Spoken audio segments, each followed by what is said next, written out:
Hello everyone, welcome to my mini blog. আজকে সকালে আমি খাচ্ছি চা আর পাউরুটি। এই পাউরুটিটা গতকাল বাজার থেকে কিনে এনেছিলাম। সকাল থেকে কিচ্ছু ভালো লাগছিল না, শরীরটা একদমই ঠিক নেই আমার। তো যাই হোক, এটা দিয়ে আমি ব্রেকফাস্টটা সারলাম। তারপরে স্নান টান করে উঠে নিজের চুলের জট ছাড়াচ্ছিলাম, কারণ আমি শ্যাম্পু করেছিলাম আজ।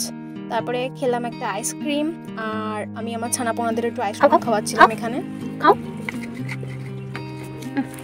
আমার মহারানী আমার মহারানী ভীষণ পছন্দ করেছে আইসক্রিম খেতে। না এটা কামড়িও না, আর খাবে শোনো। আচ্ছা শোনো, পছন্দ করছে না, যে পছন্দ করছে সেটা থাক।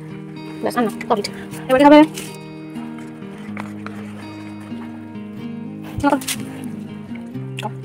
দুপুরবেলা লাঞ্চে ছিল নিম বেগুন দিয়ে একটা ভাজা, যেটা খেতে খুবই বিচ্ছিরি। আলু নিয়ে নিয়েছিলাম সাথে, আর ছিল পনির। আর আজকে আমার একটু ভীষণ পোলাও খেতে ইচ্ছে করছিল, তাই আমি পোলাও বানিয়েছি। আর রেসিপি কিন্তু অলরেডি ব্লগে পোস্ট হয়ে গেছে, চাইলে তোমরা দেখে নিতে পারো। বিকেলবেলা শুভঙ্কর এসেছিল, ওকেও দিলাম পোলাও। খেয়ে বলো কেমন হচ্ছে। আগেই মানে রাতে ডিনারটা পোলাও দিয়েই সারলাম। That's it for today, bye by.